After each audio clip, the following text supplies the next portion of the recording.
I did my last, sorry guys, I did my last update when I was 30 weeks and I am currently 34 weeks. I only have 6 more weeks to go and I am excited. I went to my doctor's appointment when I was, I did go to the doctor when I was either 31 weeks or something like 30 or 31 weeks, and then I went while I was 33 weeks. So that doctor's appointment was very routine. I got another ultrasound just to make sure that Aaliyah is still Aaliyah. She's still a girl.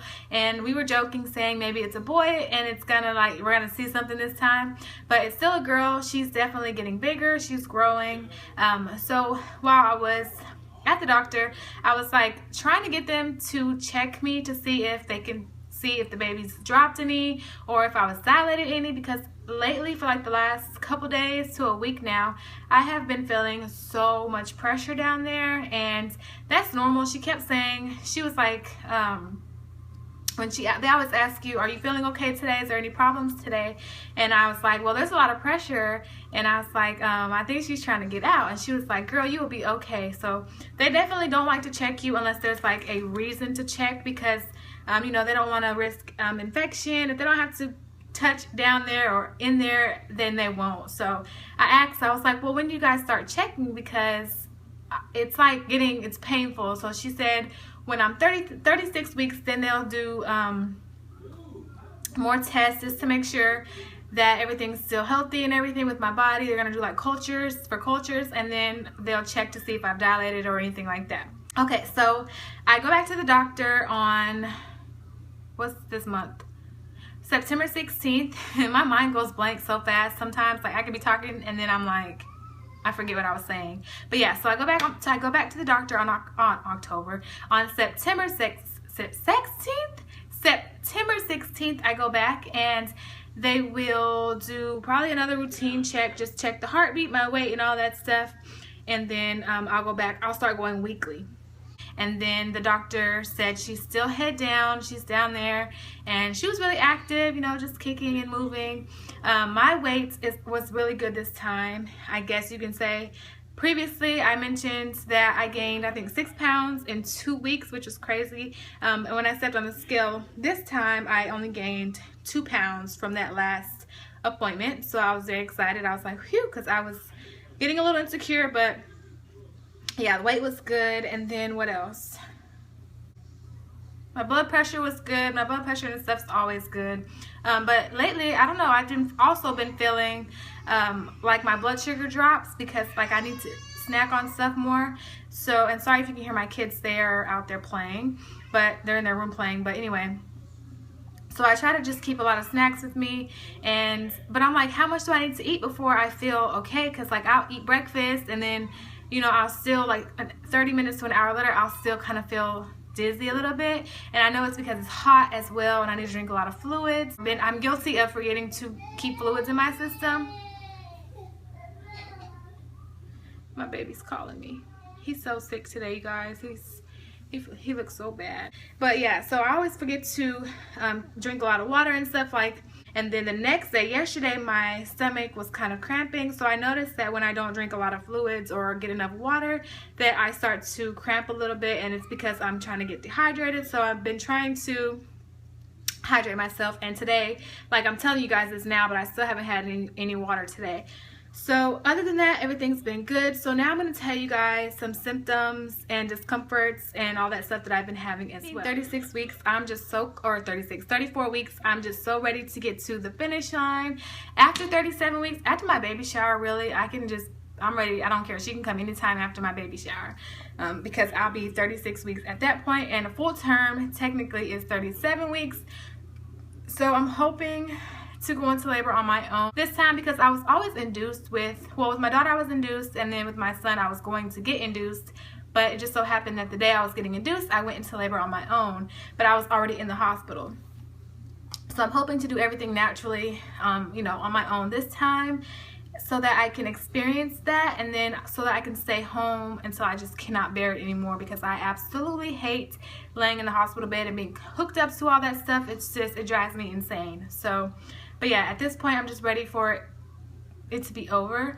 But the main things that I have been feeling is just fatigue, a lot of cramping, like in my legs. My feet are not swollen, my hands aren't swollen, my you know, my ankles or anything, they're not swollen, but I feel they feel so heavy. Like when I'm standing up for a long time, like when I'm cooking or just cleaning and stuff around the house, my feet hurt so bad. And then the back of my calves, the back of my calves start hurting, and then from like my thighs down, they just are so sore. So I don't really like taking baths. I'm like the weirdest person you can meet, because I don't like the way water feels.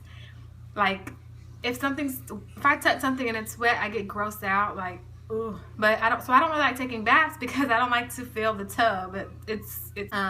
Also, I have been having a lot of pressure and a lightning, I guess is what it's called. I feel like the baby is down there ready. She's like engaged and ready to go for whenever the labor process starts. It's to the point where I can barely walk at times because the pressure down there. She's like, her head is pressing on my pelvis, and I can feel when she turns her head from left to right, or when she kicks and stuff, I can feel her kicking or hitting my pelvis bones, and it's such a weird feeling, and it's so uncomfortable, and it literally feels like she's trying to like climb out, and she's kicking right now, and her kicks are not cute kicks anymore. They're very rough, and she's kind of like, okay, I'm running out of room. What else? Besides the whole lightning and everything, I haven't really had any Braxton Hicks contractions. I did have, I think I was still in the 20s weeks when I had my first Braxton Hicks contraction, and it was painful, like, but it was, you know how something hurts but it makes you laugh, like it was one of those. So that was the only one that I really had that that kind of stopped me in my tracks. But the rest of them that I've had here and there are nothing that I can't handle. So let's see. So right now my baby is about 4 to 4.5 pounds, I want to say, and she's just steadily growing. She's the size of a cantaloupe, I believe is what the app said. I do use an app, and I think it's the I'm Expecting app, and I just really like that because I'm able to sort of just, it tracks me and guides me through each month and each week. So I do plan on recording a little bit of my baby shower, or at least just uploading pictures. I do upload on my Twitter, my Instagram, and on my Facebook page. So definitely check those out and follow me on there. And I think that's basically it, you guys. Nothing really drastic has happened from 30 weeks to 33 weeks besides that whole, I feel the baby dropping, and the leg cramping. That's like the major thing that has changed. Oh, and then my boobs are starting to get a little bit sore, like the nipple part is sore. If my son hits them or like tries to climb on me and stuff, they're a lot sore. I can tell they're really sensitive. I haven't noticed any milk or anything trying to leak out yet. I know some people experience that at this point, like leaking breasts, but that has not happened to me in any of my pregnancies. So yeah, tender breasts, and then my back starts to hurt and like over it. And I've been trying to go walking every evening or every other evening, and I just want to walk the baby down because, like I said, I'm ready for this to be over. I really have a taste for some like pepperoni pizza, but I know I don't need it, so I know I'm not gonna get it, but it sounds so good right now. Like I can eat probably a whole box of pizza right now. So yeah, I guess that's it for this pregnancy update. I hope you guys enjoyed this video, and of course stay tuned for my next pregnancy update. It will be next week, and then after that it's just gonna be like a countdown to when baby gets here. Of course, hopefully we'll probably make it to my baby shower because I've never had any of my other kids early. So yeah, stay tuned for all those videos. Oh, and I was wondering, I really wanted to do like my labor story with my son. The whole labor and everything was easy, but I don't know. Let me know if you guys want to hear that story. I won't go into detail much about my daughter because that was almost 5 years ago. I still remember everything vividly, but my son, my grandmother was there with me. And yeah, just let me know if you guys want to see that. Let me know in the comments, and I'll definitely upload that for you guys. Even if you don't want to see that, I probably will upload it anyways, just so that it's out there. And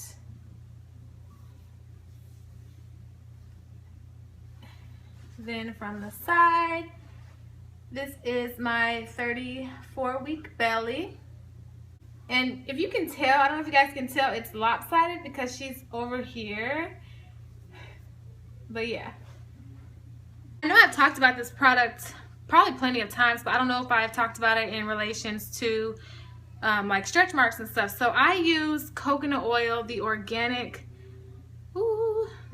coconut oil from Walmart out of the cooking section, and it's almost gone, but I've had it for almost like 3 years. And I use this all over my stomach, on my thighs, on my old stretch marks. I have not gotten any new stretch marks since being pregnant for the 3rd time. I got all of my stretch marks when I was pregnant for the 1st time. But anyways, this stuff is bomb.com if you want to keep stretch marks away. It moisturizes your skin so well. I rub it all over my stomach after my bath, and then I rub it on my thighs. I use it as a facial moisturizer. You can use it to take makeup off. It's like amazing. So definitely pick this up if you're experiencing like stretch marks and stuff. This stuff is so much better than like the cocoa butter. I hate cocoa butter. I hate the way that it smells. This doesn't really have a scent. This doesn't really have a scent to it in my opinion, but I love this stuff. I use it almost every night. I even use it on my feet. All right, so that's the end of this video, and I will see you guys in another one.